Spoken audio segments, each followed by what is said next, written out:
Big game hunting was a great idea for a winter afternoon, but what should a 6-year-old hunt when he was a hankering for adventure? Well, Fred Droddy knew just what quarry to go after in the Great Bear Hunt. The Christmas of 1916, my sister and I both received a teddy bear. I was 6 and my sister Beatrice was 3 years old. There were other toys, but this story has only to do with the bears and a small .22 caliber single-shot scout rifle. My stepfather taught me to shoot and all the safety rules that went with it. I would sneak through the pine trees back of the cabin, hunting for something to shoot at, pretending I was a great hunter. We had no near neighbors, and there were no other kids to play with, so I hunted alone. My sister Bee was not allowed to go with me when I had the gun. I spent a great deal of time hunting chipmunks and squirrels, and if I was lucky, I sometimes saw a cottontail rabbit. I must not have been a very good shot. I don't remember if I ever hit anything or not. One day, some weeks after Christmas, I decided to go bear hunting. I had to have a bear to hunt, so I took my sister's teddy bear. I went back in the timber, what I thought was a long way. Finding a tree I could climb easily, I placed the little brown bear high in the crotch. Now, I had a bear to hunt. I went back to the cabin to get my trusty rifle. I had never heard of Davy Crockett or Daniel Boone, but I'm sure if I had, I would have considered my bear hunting skills as great as theirs. It was getting late, and the sun was going down when I arrived at the cabin. Dinner was on the table, so for the moment I had to forego the bear hunt. When dinner was over, it was dark outside. I would have to wait until the next day to continue the bear hunt. After dinner, my sister Bee went to get her Teddy to play with. She came back to the kitchen without him. "Where's my Teddy?" I heard her ask Mom. "I can't find him any place. My Teddy's gone." She began to cry. "Did you take him with you when you went out to play?" asked Mom. "No," sobbed Bee. "I left him on my bed." "Here, Bee, you can play with my teddy bear. You can even push the button that makes his eyes light up," I offered hurriedly. I felt guilty. I knew where her bear was and wanted everyone to forget about him until tomorrow. I would bring him home and no one would know I had taken him. "Play with Freddie's bear," Mom said. "Yours is here someplace. We'll look for it later." That evening was long. I was afraid there would be questions asked about Bee's Teddy. I gave no argument when I was told to retire. Bee always slept with her teddy bear, so at bedtime another search was put on for the bear. "You must have taken him outside," said Mom. "We'll find him tomorrow. He has to be here someplace." "You can have my bear on your side of the bed if you want," I offered. Anything to keep her quiet and happy until I could get her teddy bear back the next day. Early as I could get away the next morning, I took my gun and went bear hunting. I searched the entire area, looking for the tree with the bear. So many trees looked like the one, but no bear. It began to snow. At first a few flakes, then it began to increase. I wasn't far from the cabin, so the snow didn't worry me. I had to find Teddy. The ground was soon white and snow clung to the trees. More than ever now the trees looked alike. I hated to go home without the bear.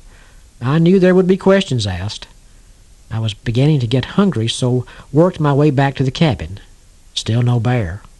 I guess I would just have to give her mine. At the table I ate lunch as fast as I dared without attracting the attention of my mother. It had quit snowing, and I wanted to get back to my bear hunting. The lost teddy bear wasn't mentioned until lunch was nearly over. Then Bee spoke up. "We looked all over for my Teddy and can't find him any place." I found something very interesting in the flower design on my plate and traced it with my spoon. When I looked up, Mother was watching me closely. "Do you by some chance know where Bee's teddy bear is?" I knew better than to lie about it. "Well," I stalled, "I think I know where he is, but I can't find him."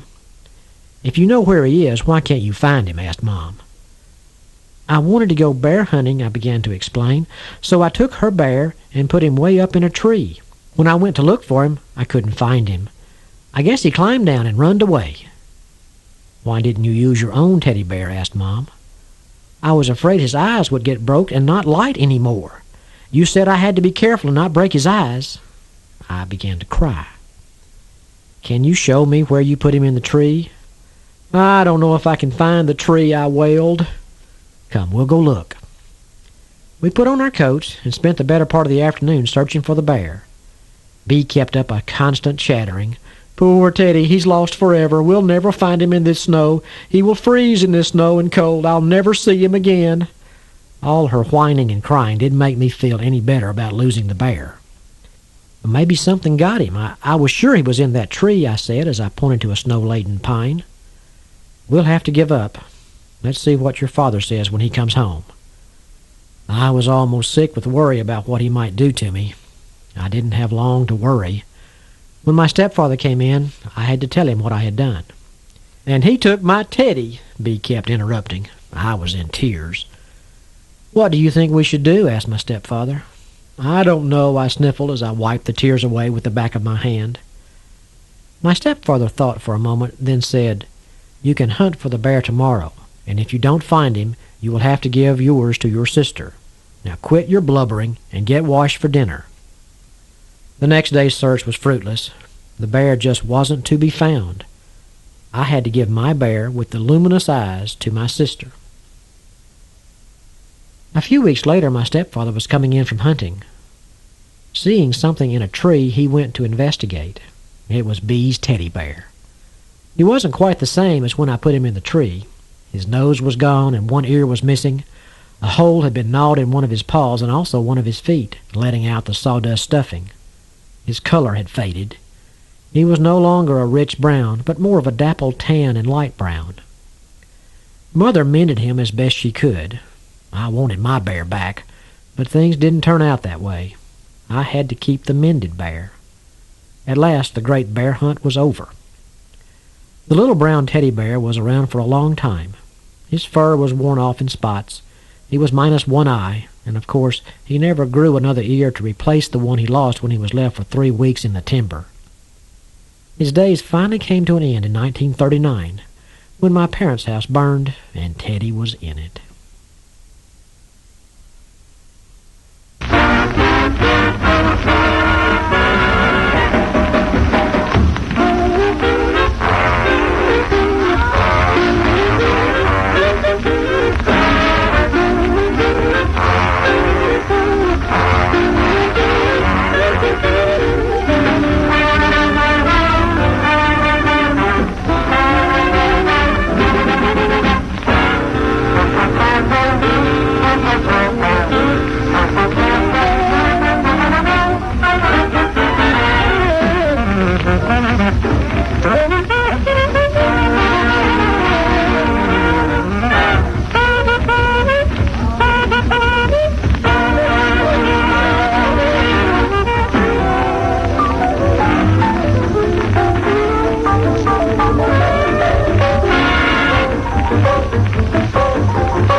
That was I've Got Rhythm, performed by Lenny Cahn and his orchestra on the Blondie and Dagwood show on June 19, 1944. If Fred got into trouble hunting his sister's bear, consider how much trouble Lou Costello could get into while hunting for a mountain lion. Let's listen in to the Abbot and Costello show from March the 20th, 1940.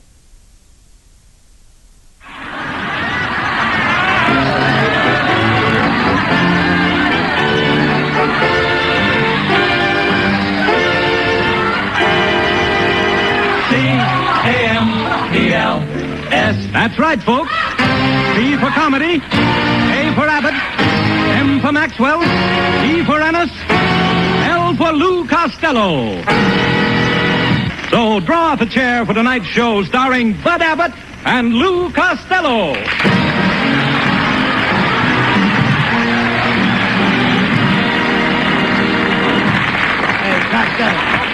Costello. Will you listen to me, please? Did you go hunting with your Uncle Artie Stebbins last Saturday? What'd you say? I say, did you go hunting with your Uncle Artie Stebbins last Saturday? Yeah, and a terrible thing happened. A great big bear sneaked up behind us, grabbed Uncle Artie's gun out of his hands and stuck it in his back. What did Uncle Artie do? What could he do? He married the bear's daughter. Never mind that. Did you see any big game? I saw a giraffe, but I didn't shoot him. He had a sore throat. Well, there's nothing worse than a giraffe with a sore throat. Oh, yes, there is. What? A centipede with corns. You dummy. I didn't think you ever went hunting in your life, and I don't believe you did. I'll bet you haven't even got a hunting license. I have, too. Here it is. Wait a minute. This is no hunting license. This is a picture of Hetty Lamar. You hunt what you like, and I'll hunt what I like. You hunter. Boy, that's ridiculous. Oh, yeah, my brother and I, we used to hunt alligators. Alligators? Yeah, one time an alligator was just about to attack my brother-in-law. I fired off both barrels of my trusty rifle. Did you kill the alligator? See this wallet?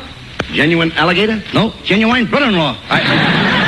Nonsense. Come here, look at this. You see this picture? Now, I trapped all these rabbits last winter. Now, how many would you say there are? 876. That's exactly right. Oh, wait a minute. How did you guess it? Oh, I just count the legs and divide by 4. Costello, have you ever been in Africa on safari? No, but I've been in New York on safari. A safari in New York? Yeah, the Staten Island safari. And also the Hoboken safari. Oh, now, come on, that's ridiculous. There's lots of safaris around there. Hey, listen to me, though. You should have been with me on my elephant hunt. Oh, there I was, surrounded by elephants. One big bull elephant started towards me. I said to myself, I'm trapped. Abbott, you're trapped. Should I run or stand here and shoot the bull? You've been doing all right up to now. All right. Well, I shot. The elephant fell and broke a tusk. Broke a what? A tusk. Tusk to you two and a couple of poo-poos. Oh, no. A tusk is valuable. We use 50,000 elephants a year just to make billiard balls. My, how do they train those big, clumsy beasts to do such delicate work? I can see you know nothing about elephants. I once hunted elephants in India with an old acquaintance of mine. And an elephant sat on them. Someday I got to go back there. Why? To scrape up an old acquaintance. Yeah, but did you ever shoot a zebra? Yes, I did. Could I have the zebra skin? Oh, what do you want with a zebra skin? My Aunt Minnie is in Alcatraz, and she needs a new fur coat. No, that's silly, Costello. However, I have a stuffed rhinoceros you can have. Of course, you know what a rhinoceros is, don't you? Oh, sure. That's a hippopotamus with a radiator cap. No. Now, come on out there. I know you're breathing. All right. Costello, this is the last week of the big game hunting season. Now, tomorrow I'm going hunting in the high Sierras, and I'd like you to come along with me. Oh, gee, thanks, Abbott. Say, you've done a lot of hunting. What do they call those little flies that buzz around the animals? Gnats. I asked you a civil question. What do they call those little flies? Gnats. And that's to you, too, brother. No, you don't. Gnats are the flies that annoy the animals. Of course, some of them have ticks. Why don't they take the ticks and give those flies a good thrashing? I didn't say sticks, I said ticks. For instance, there's deer sticks. The deer ticks? Certainly deer ticks. Who wound them up? Oh, nobody wound them up. And what makes him tick? Somebody must have slipped a groon in his groove. Costello, when I say, listen to me, please. When I say deer ticks, I don't mean the deer ticks. I mean deer ticks. Abbott, let me smell your breath. Oh, come on, please, talk sense. The deer has ticks, and the ticks bother the deer. They used to bother me when I went to school. Ticks bothered you in school? Yeah. Arithmetics, mathematics. And one time a tick got me in trouble with the teacher. Oh, now, wait a minute. How could a tick get you in trouble with the teacher? I ticked my tongue out at the teacher, and she trounced the tweet of my trousers with a twap. Now.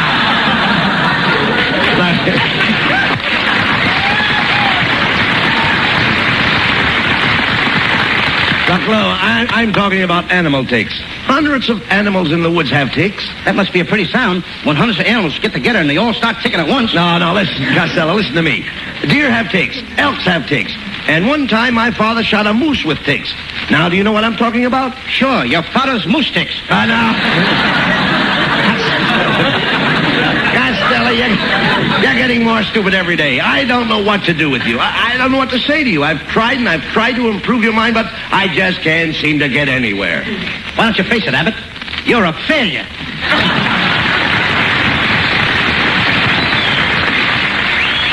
Well, here I am, Abbott, and I'm all ready to go hunting with you up in the mountains. That's fine, Costello. How is your hunting equipment? I got the best, Abbott. Look, Cornell Wilde's old address book. Costello, hunting is a serious sport. Now, suppose you came face to face with a big Bruin. What would you do? Ask him for a ticket to the Rose Bowl game. You know, Marilyn Maxwell and Skinny Ennis are going to meet us at the hunting lodge, and I hope you brought something along. I did. I brought a quart of bourbon in case somebody gets the chills. What are you bringing, Abbott? The chills.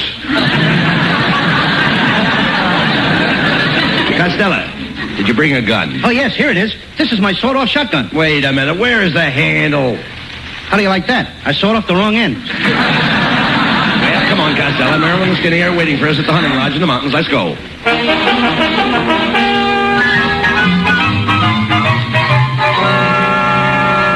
Hiya, fat, flabby, and flat-headed. No, wait a minute. Don't insult Costello, Skinny. Don't be a pill. Skinny ain't no pill. He's too long and narrow. Well, thank you, Costello. You're a capsule. You're a funny-looking hunter, Skinny. Do you know anything about guns? I know guns inside and out. Why, man, when I was a kid with the circus, they used to shoot me out of an air rifle. What do you know about hunting, Costello? Have you seen that big bear rug in my living room? Sure. Well, I shot that bear myself. What a battle. It was either me or the bear. Well, I'm glad it was the bear. You'd make an awful lumpy rug. Hey, look, Costello. Here comes Marilyn Maxwell. Hi, boys. And hello, Louis, honey, my chubby little chuckling chipmunk. Oh, Marilyn, my sugar-coated sharpshooter. Plug me with the buckshot of your kisses. Louis, honey, how do you like my hunting outfit? Saks Fifth Avenue. Get a load of mine. Army surplus. Oh, Louis, it's going to be fun hunting with you. What's your favorite wild game? Post office. Louis, post office isn't a wild game. It is the way I play it. Ah, Louis, my little snowman, come melt in my arms. Gee, Marilyn, when I'm close to you like this, I just can't seem to break away. Well, why not? My nose is caught in the trigger of your shotgun. Well, Louis, if you'll excuse me, I'll go up to the hunting lodge and freshen up. As they say in Spanish, mañana o ya noches to you. And your mama's own nice shirt to you, too. Hey, Costello. Look up on that mountaintop. Now, there's a mother stork and two little storks. Yeah, Abbott. Can I ask you a question? Well, certainly. When the mama stork talks things over with the little storks, who does she say brings the babies? Help! Beg pardon, stranger. Is there a skinny hombre in your party? Yes, there is. Why? Well, you better go over there and get him. A gopher just dragged him down into its hole. Who are you, stranger? I'm the game warden. Yeah? What's your game, Warden?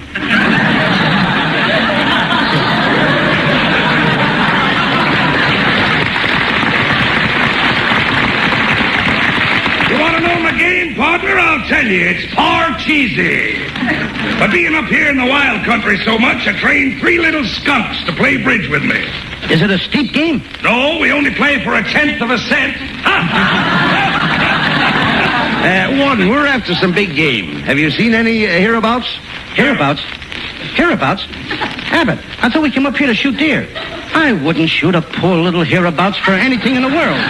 Anybody that will shoot a little hereabouts and make a widow out of a sheabouts ought to be ashamed of themselves. Oh, shut up, you idiot. How about it, Warden? Is there any big game around here? Well, there's a ferocious mountain lion that has been terrorizing the countryside. He's been killing the farmers' chickens, and he's even been stealing eggs. At the price eggs are now, I don't blame him.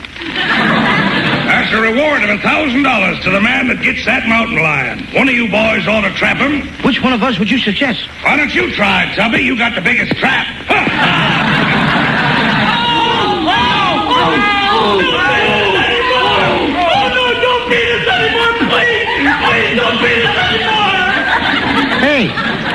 guys? That's the Nebraska football team.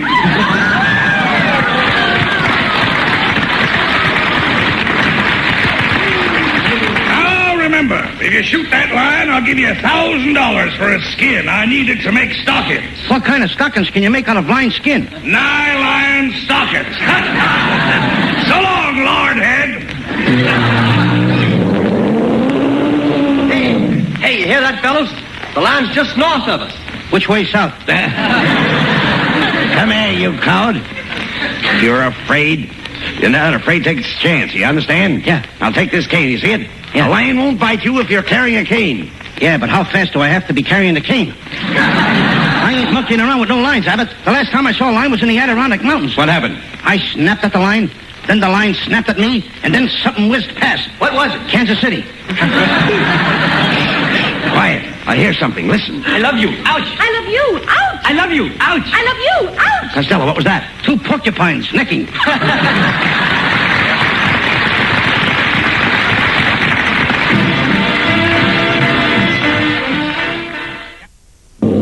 All right, Costello. All right, now take it easy, kid. I'm right in back of you. Don't worry about me. Here's the mouth of the cave. Now, go in there. That's a pal for you. I let you go in and get the lion, don't I? You want me to go in and get the lion? Certainly, I'm your friend. Why don't you go in and get the lion? Oh, what do you mean? You want me to go in? I have a family. Oh, what I got? Never mind what you've got. You go ahead and get that lion. Okay. Hey, what's the matter? You scared? Look at you. Your knees are knocking. I always knock before I enter a cave. Well, take it easy. Buck up, Costello. And remember, make the lion believe you're not afraid of him. I couldn't be that deceitful. You've got to think of those poor people who've lost their cattle and their chickens and their eggs on account of that lion. How can you face them, Costello? Think of it. How can you face them when they may be starving? How can I face that lion? He may be starving, too. Oh, there you are, Louis, honey. Oh, I'm so proud of you. I know you're going in that cave and kill that lion just for me. I am? Yes. And Louis, honey, I'd do anything for you. Why, I'd climb the highest mountain. I'd swim the deepest river. How do you like that? Here I am facing death, and this dame is going to go out climbing and swimming. Okay, I'll go in. But if that lion runs out, don't nobody shoot at him. Why not? I may be inside of him.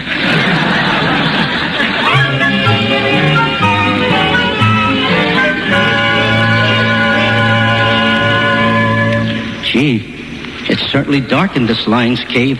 Why don't you light a match?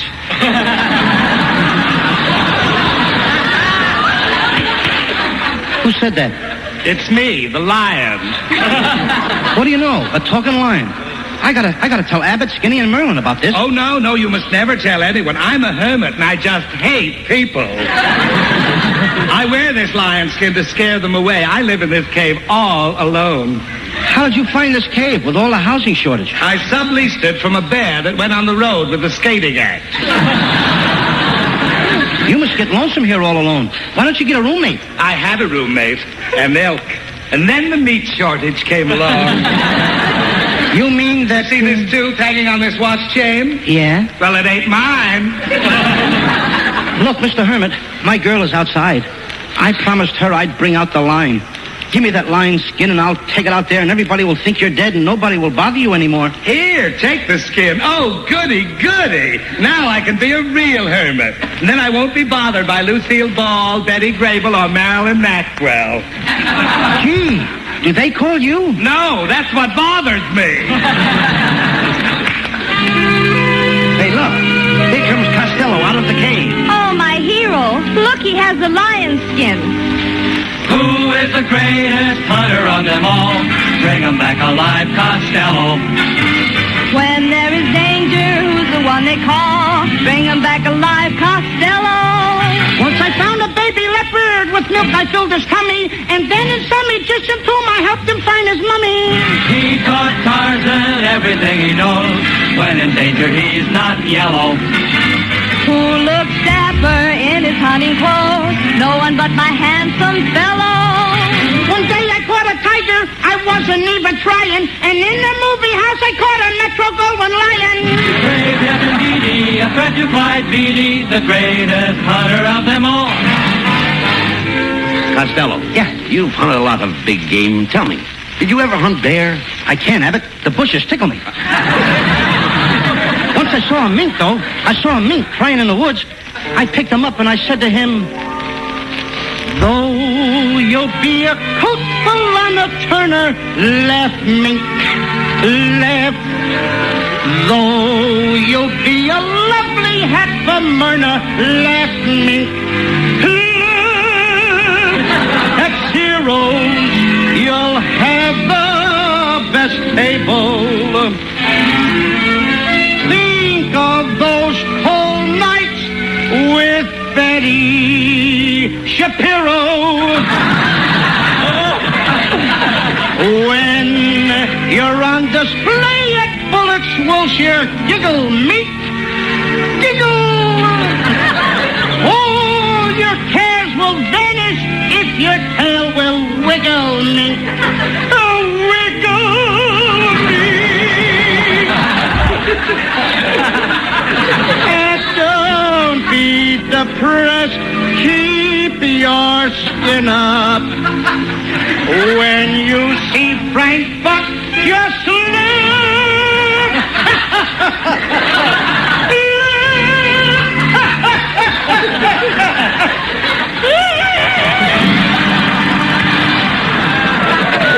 Oh, my hero. Let's celebrate tonight. We'll go to the smartest restaurant for dinner, see the best show in town, and then visit all the swanky nightclubs. Then I'll kiss you goodnight and after you've gone and left me crying, after you've gone, there's no denying how lonesome I'll be. There's no one I'll see until she finds another sucker like me. Who knows these young gold better than a book? Bring 'em back alive, Costello. Who'll charm a snake with one hypnotic look? Bring 'em back alive, Costello. I caught a baby penguin. He looks so awful cute. I haven't got the penguin, but I'm wearing his dress suit. Who makes the wildest panther so tame? No one else but you, Costello. He makes the others hang their heads in shame. He's so groovy, he's so mellow. I captured famous animals from every living herd. I even caught a Detroit tiger sliding in the third. The greatest hunter of them all. The greatest hunter of them all.